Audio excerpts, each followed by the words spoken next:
Hello there, my name is Kevin Adolfo Xavier Garcia. I'm a student of psychology in the Universidad Autónoma de Sinaloa.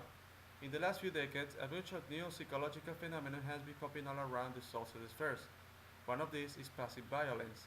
This phenomenon is in all those acts of violence that apparently is not violence itself. The intent of this project is to raise public awareness on action that can be taken as harmless, that instead have a great impact on people's psyche. This can create conviviality gaps that usually affect organization and their effectiveness.